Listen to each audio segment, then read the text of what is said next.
दोस्तों, हमने किस्सों, कहानियों और फिल्मों में पुनर्जन्म के बारे में जरूर सुना या देखा हो, लेकिन हमारे मन में अक्सर ये सवाल जरूर आता है कि क्या पुनर्जन्म की कहानी सच होती है या सिर्फ एक मिथ्या है। तो आज की इस वीडियो में हम इस सवाल का जवाब ढूंढने की कोशिश करते हैं, लेकिन उससे पहले इस वीडियो को लाइक जरूर कर दें, साथ ही चैनल को सब्सक्राइब भी कर लें।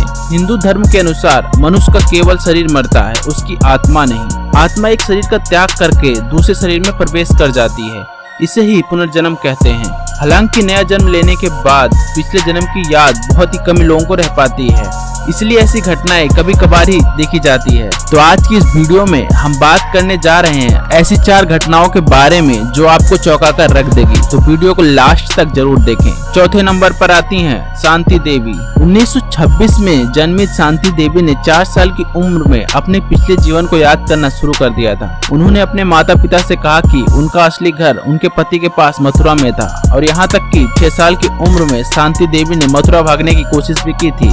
उन्होंने अपने टीचर से बताया कि अपने बच्चे को जन्म देने के 10 दिन बाद ही उसकी मृत्यु हो गई थी और उसके पति का नाम केदारनाथ था। उसके टीचर ने यह भी नोट किया है कि वो दिल्ली में बड़े होने वाले बच्चों की तुलना में मथुरा के किसी व्यक्ति की तरह बोलती है। कुछ समय बाद मथुरा में उस नाम के एक व्यक्ति की पुष्टि की गई, जिसकी पत्नी का नाम लुगदी देवी था और उसकी बेटे को जन्म देने के 10 दिन के बाद मृत्यु हो गई थी। इस घटना को जानने के बाद केदारनाथ अपने परिवार के साथ शांति देवी से मिलने गए। चौंकाने वाली बात यहाँ ये है कि शांति देवी ने तुरंत अपने परिवार के सभी सदस्यों के साथ केदारनाथ को भी पहचान लिया। आपको बता दें कि ये मामला उस समय महात्मा गांधी तक पहुंचा था, जिसके बाद महात्मा गांधी ने एक जांच कमेटी बनाकर इस बात की पुष्टि की थी कि शांति देवी का पुनर्जन्म हुआ है। नंबर 3, ये कहानी एक गुमनाम लड़के की है। जब वो 2009 में सिर्फ 3 साल का था, उसने अपने माता पिता और डॉक्टरों से कहा कि पिछले जन्म में वो कोई और था और वो जानता है कि उसकी कब्र कहाँ है। उसने अपना नाम डैन बताया और दावा किया कि उसे सिर पर कुल्हाड़ी से वार करके मारा गया था। वो डॉक्टरों को अपने मामले की जांच करने उसी गांव में ले गया। वहाँ एक आदमी के पास गया और कहा कि मैं तुम्हारा पड़ोसी हुआ करता था और हमारा झगड़ा हुआ था और तुमने मुझे कुल्हाड़ी से मार डाला था।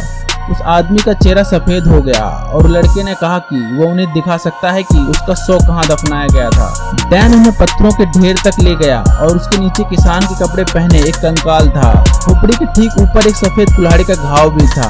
खोपड़ी को लगभग ठीक उसी जगह से अलग किया गया था जहां डैन का डरावना बर्थ मार्क बना हुआ था। नंबर 2, चेन्नई चुमलाई वोंग, जो थाईलैंड में पैदा हुआ था। चुमलाई वोंग ने 3 साल की उम्र में अपने माता पिता को बताना शुरू कर दिया कि वो वास्तव में बुआ काई नाम का एक टीचर था और एक दिन स्कूल जाते समय उसकी गोली मार कर हत्या कर दी गई थी।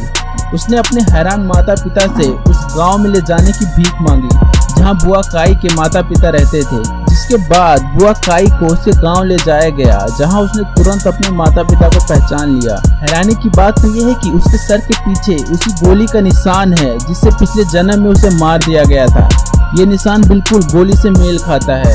नंबर 1, 20 साल के फ्रांस के रहने वाले बोरिस्का किप्रियान बिच ने दावा किया है कि वो पहले मंगल ग्रह में रहता था। बोरिस्का ने अंतरिक्ष के ग्रहों के बारे में ऐसी सटीक जानकारी दी जिससे साइंटिस्ट भी हैरान रह गए। बोरिस्का जब स्कूल में था तब भी उसने ये दावा किया था कि मंगल ग्रह का इजिप्ट के पिरामिडों से संबंध है और आने वाले भविष्य में ये सबके सामने आ जाएगा। बोरिस्का ने कहा है कि मैं इजिप्ट के पिरामिडों के बीच बने विशालकाय स्टेचू को खोलने का राज भी जानता हूँ। बोरिस्का ने यह भी दावा किया है कि मंगल ग्रह में लोग रहते हैं। उन्होंने कहा है कि इस ग्रह के लोग करीब 7 फीट के होते हैं और वो जमीन के नीचे रहते हैं। वे कार्बन डाइऑक्साइड से जिंदा रहते हैं और वो कभी मरते भी नहीं है, क्योंकि उनकी उम्र 35 साल के बाद रुक जाती है।